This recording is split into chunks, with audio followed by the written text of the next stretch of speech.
a great place to get your family saving. And proud sponsor of the zoo.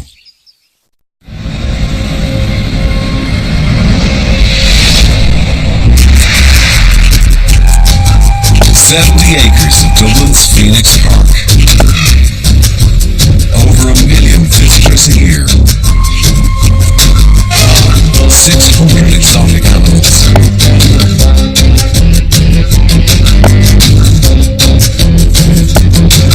22 dedicated keepers. Welcome to the zoo. Coming up, an Indian blackbuck takes her first steps. A closer look at the young macaques. And new arrivals at the red panda habitat.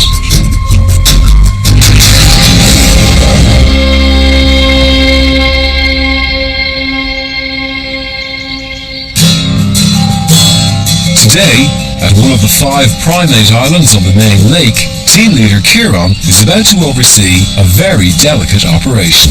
Big day today. We're down with the silhouettes across the macaque habitat. What we're doing today is we're knocking down a whole group. The reason behind it is we've got to train new youngsters out there in around 7 to 8 months old. What we need to do is we need to do a health check on them, make sure everything is okay. And the sexing is the big part. We want to see whether we have males or females in there. We've put it off to give the youngsters a chance to, to get a little bit older and a little bit bigger. Now it is going to be quite tricky this morning because we've got 3 mums holding 3 youngsters there. So we've got to get in there quick and try and isolate the 3 mothers, that they don't actually drop the youngsters and then they get mixed up as to who actually owns who. So it's going to be, a little bit apprehensive about it, but it's something that we need to do and we need to do it now. This is Honey, the female of the zoo's breeding pair of Indian blackbucks, closely watched for the last 4 months by West Section keeper Alice. James and I were just coming down to check the Indian blackbuck because we know that Honey is coming close to giving birth, and we noticed that her tail was up. There was a little bit of discharge. Once we can see that, we can reckon that pretty much labour is going to start very soon. With species like these, herd animals that move a lot, birth tends to happen fairly quickly because obviously they have to get moving as soon as possible. Honey herself is actually hand-reared. With hand-reared animals, sometimes it can take a little bit longer for the maternal instincts to kick in. She has had a calf before and she cleaned it up very well, but seemed to have real difficulty just feeding and making sure that the calf was suckling. So we're going to have to keep a very close eye on her. Team leader Eddie and keeper Garth are headed for the reptile house and the aftermath of an epic battle.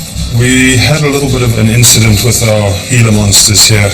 Around about this time of the year is when they would be coming out of their winter burrows and look for mates. And what happened is the 2 males in the group started fighting with each other. There was a lot of biting and a lot of twisting and turning and rolling, and there was a bit of blood involved, but we separated them just to blow off a bit of steam. But we're just going to clean these guys up again before we pop him back in. They are fairly hardy critters. As with the crocodiles, very often these wounds look a lot worse than they really are. I think this guy got most of his bites around the neck, the soft area. And lost a nail too. As he lost a nail, look at that. Yeah, you can actually see the skin popping off now. I mean, they do this regularly. This is just to replace damaged scales. So I'll just dab him dry and then we'll put a little bit of iodine on that. So he's just got on the Kevlar gloves there, because these guys are very, very dangerous. They have very basic venom glands, and they'll actually chew venom into their prey and into potential threat. And it has resulted in fatalities in the past, not at Dublin Zoo obviously, but in recorded history. So we don't want to try and tempt fate. Well, the plan now is, once we're happy that these guys are cleaned up and we're happy that they're in good health, we're going to pop them back in, and fingers crossed they're not going to continue fighting. At the macaques' indoor habitat, Kieran and operations manager Jerry are about to have their keeper skills thoroughly tested. What we're just trying to isolate down numbers. We've got 7 over on the far side, so we're just running one or two out into the house. Makes it much easier for netting. There's 2 went out. Yeah, there's 1. There's 2. The aim of this operation will be to isolate all the female macaques that are currently nursing young for an annual health check. The keepers will also try to find out the gender of the youngest members of the troop. Needless to say, none of them have any intention of coming quietly.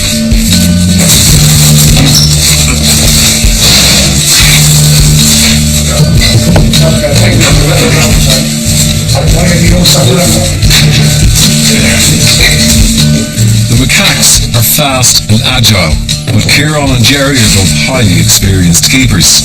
The outcome is inevitable. Abby, just have a little fella here. We just wanted to isolate the mother and the youngster, so now we're just trying to give the mother a little flavour, and then we just take the youngster off, and then we can John can work on the mother straight away, and then we can put the baby straight back with her. So far, very, very good.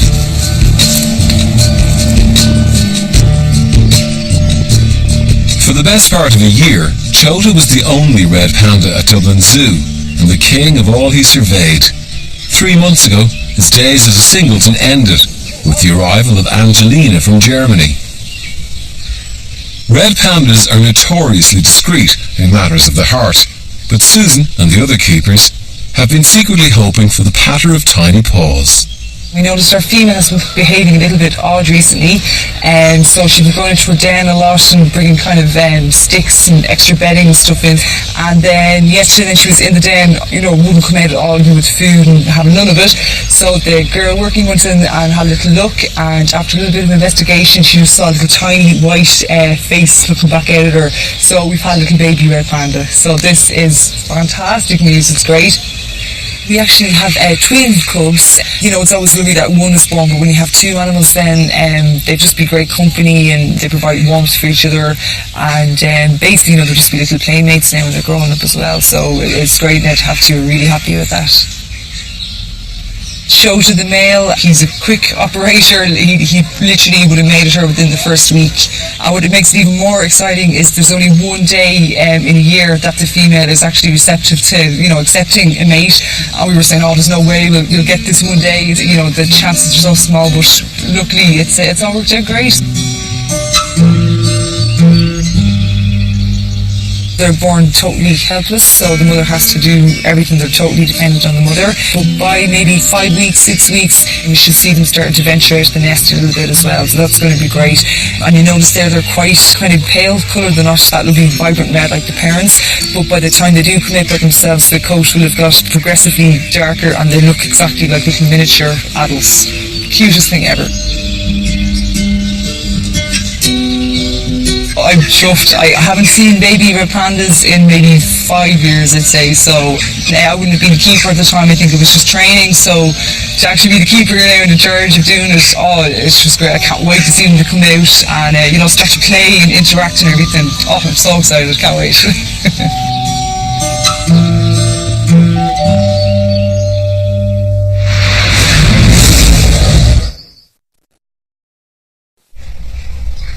At the macaque house by the main lake, the examination of the first of 3 females to be sedated has led to an unexpected discovery. She pregnant, Jerry?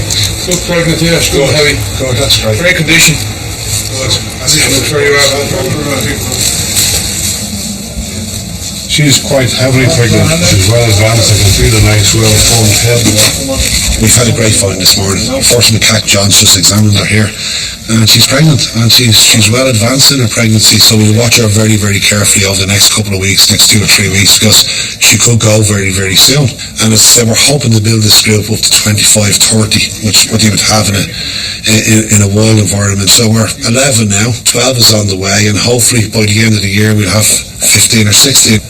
With one adult female checked, it's on to the first of the juveniles. What we've done now is we've taken the youngster off the mum there. The mum's just gone down there.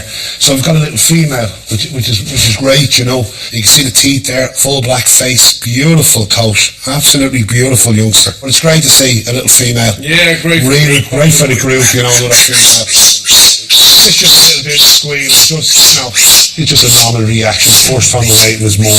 We very quickly do the mum now and then reintroduce her back. Yeah, she's a heavy girl. She's an 11-year-old female, but in prime condition. Fabulous set of dentures there. You can see the canine there. And this is a very worthwhile exercise. We do this at least once a year to knock down our primates. Post health check by the vet. Once we get these opportunities, we'll take blood, we'll do a full body check. You see here there's a small tuft on the top of the head. Sometimes when you get alarmed they'll raise this as well. They'll raise the crest of the macaque. This is it here. This is the crest here.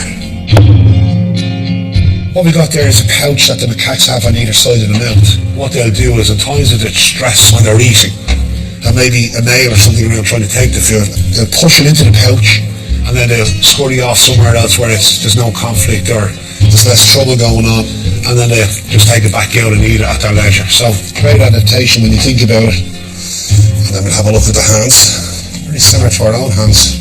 See all the markings on the nails, individual nail and the tongue. It's like leather, the feel of it. It's in very good condition, no wounds, no scrapes, no marks. There's your mammy, look. Very short procedure. The youth has only been away for about 5 to 6 minutes. Now the reunite back inside kennel. Mum will come around fairly quick. Oh, there we go. Reunite with mum. That's been textbook. At the Black Book habitat, Alice is keeping a discreet watch on Honey, who could give birth any time now. You can just see the hooves coming down, and there's quite a bit of fluid around it as well. So when she's lying down, she's getting quite strong contractions, so sometimes standing up and lying down can just bring the birth on a bit quicker. And the head is out now, and her nostrils are flaring an awful lot. She's lying on the straw and she's pushing very hard now.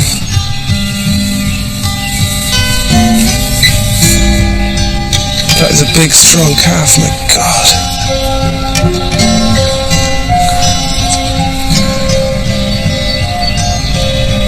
Yep.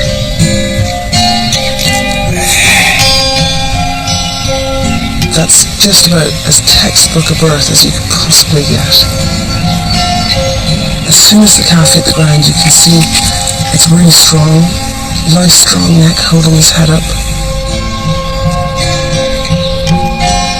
You can just see it's really, really good sign that she's cleaning the baby. She's licking off all the membrane and placental fluid that's all over the baby at the moment, and that does sort of a dual purpose really. It means that she's clearing the passageway so that the baby can breathe, take its first few really good lungfuls of air, and it also means it's like a kind of general all over body massage. It gets all the blood flowing in the right places, because that baby's been curled up tight in a ball in her belly for the last few months, so now at least it's going to have to stretch its legs out, the heart's going to have to start beating and pumping the blood to all the bits that it needs to get to. As I say, because Honey was hand-reared, it's a really good sign that she's doing all these behaviours. With a lot of hand-reared species, it can be really difficult because they haven't learned the experience of calf and cow interaction. So these are really, really vital, important moments for both the mother and the baby at this time.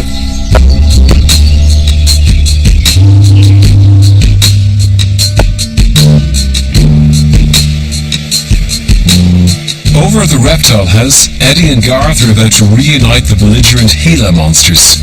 The question is, will they now attempt to finish the fight they started yesterday? What triggered the fighting yesterday was a bit of spraying that I did in the habitat, just to simulate a bit of rainfall. Just see that they behave themselves here. Little climatic triggers like that are what these guys use as a cue to start their breeding activity. So that obviously said to them that spring had sprung, the summer rains had arrived, and it was time to go and look for a mate. And hence we had a little bit of an argy-bargy. It's highly unlikely that they're suddenly going to get along, but we'll be here to manage it. These guys are desert-dwelling animals. They're found throughout Arizona and neighboring states, and they actually are only active for about 3 months of the year. The rest of their time they spend underground in burrows. When the rains arrive, these guys are extremely active because obviously the desert springs into life for a very brief period of time, and that's when these guys are out busy mating and eating and doing as much as they can. So far so good. They've met each other and they're not killing each other. Here we go. It'll be interesting to watch the behavior. I think they've recognised each other. A little bit of a sniff. Looks like a bit of a standoff here.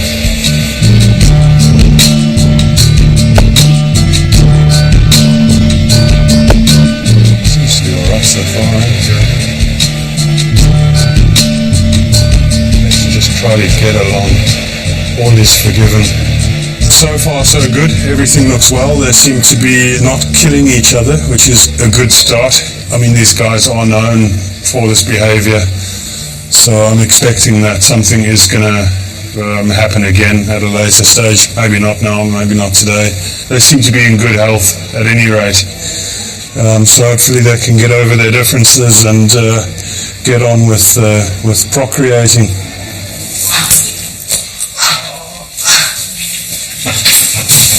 The first few female macaques have received a clean bill of health.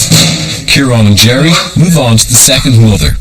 So what we've got now is we've got the second one, very quickly again, stress-free there, straight out, straight into the net. And so we think what we have here is the smallest of the three youngsters, what it looks like. There's a boy, this is a boy, yeah, very good boy. Oh, he's gorgeous, isn't he? This youngster here, we now know it's a male, and this is 6 months old. One of the features you can see there is that compared to the last one that we had out, the face is still very pink. And when they're born first, they'll have a full pink face. And when you look at this one here, it still has the remnants around the eyes. It's a little bit younger. You give it another 2 or 3 months, and the face will change to full black, and the tuft on the head will grow. It's amazing, yeah, it's such a small animal to get a lot of time in the ground with quick muscle shoulders and chest, but even to get at that stage, it's quite incredible. Unfortunately, he's probably not even a kilo of weight, and he's well able to push and shove. These are the most endangered of the 7 species of macaques. Between 2004 and 2009 in Sulawesi, it would have been 300 to every square kilometre, where what we have now is 60 to 80 in every square kilometre. So you can see why again Dublin Zoo is playing the role of conservation for these animals. What we're going to do now, this is the final one now, little female again. So out of 3 that we've had last year, we've had 1 male and 2 females, which is great for the group again. Part of the problem with these animals in their native habitats is they're taken for the pet trade. And you can see there, they're an absolutely beautiful little animal. And also part of their demise is, deforestation, human encroachment into their habitats, and also the area delicacy of weddings, the bushmeat trade. It's quite sad.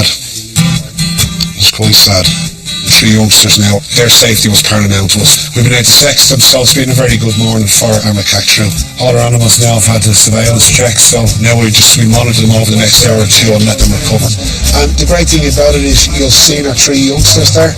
They're the future for these species, and our pregnant females. So we've something to look forward to now this year again. Over at the Kazaranga Trail, it's been an even better day for Alice and Honey. So you can see the calf has moved his or herself into a really good position to stand. Obviously, antelope species like Indian blackbuck are prey animals rather than predator animals, and a young calf like that is particularly vulnerable to any predator species that might be in the area. Obviously the smell of the blood and the fluid can bring predators in. So the calf's very first instinct will be to stand up, get its 4 little legs underneath it and get moving so it can follow the herd. Once it's staying still like that, it's vulnerable to predation.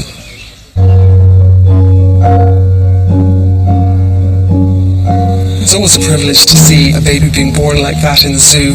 It's also a really nice prospect that we're going to have a really nice interspecies mix here at the Kaziranga Trail between the elephants and the blackbuck, and this is a really important addition.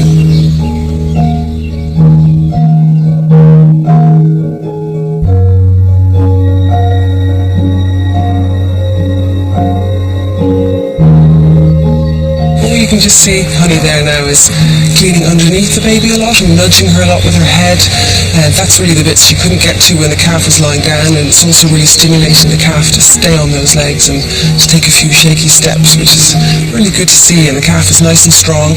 It's shaking a little bit, but those legs have been tucked up underneath it for nearly 4 months in her uterus, so you can understand it's the first real stretch that they're getting. It's the first kind of load-bearing job of their little life. So It's probably about time that we left Honey and just give her an hour or so to really clean up the calf, and a bit of peace and quiet, and hope then that the calf starts suckling. That's the next real stage that we want to see happening. But I think by us being here, it's going to delay that possibly a little bit. So I think it's time just to leave her in the peace and quiet of the house with her new calf. But everything so far is looking really, really good.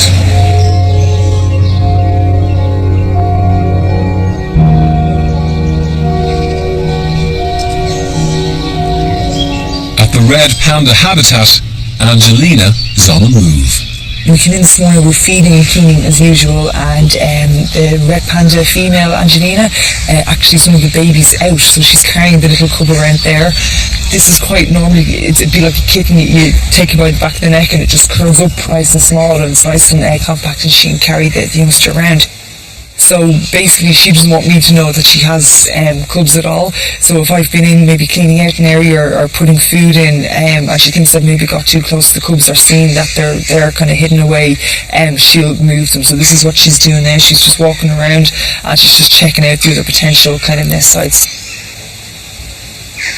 They would do this in the wild a lot. They'd often move the cubs to different nest sites if they were worried there was a threat, or maybe they thought maybe a predator might have seen them going in to feed the cubs or be there.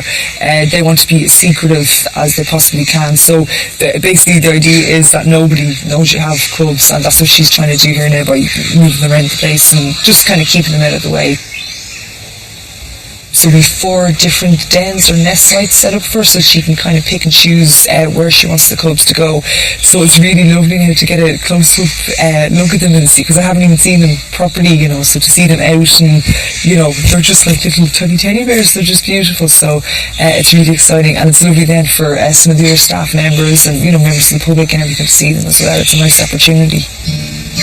It's such a rarity to see them. There you go. Look. It was just beautiful, isn't it? I don't even think it's ever been seen in the wild to see them actually carrying them around, so very privileged now to see it today. It's great.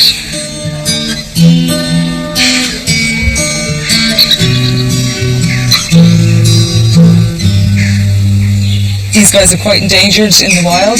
There's only a couple of thousands of them left, and the main threat would be habitat destruction, and their tails would be used like a pelt or as a status symbol. So we need to keep the numbers of these guys up, and a nice sustainable basically group of red pandas in zoos, and that's what we're achieving here at the moment. So it's great news, great news. The cubs will be drinking the mother's milk for the next maybe 6 months. By 2 months they'll start to kind of supplement their diets. They'll eat mostly bamboo leaves and they'll survive on this. But yeah, it's milk basically until they're about 6 months, and they'll be weaned off then.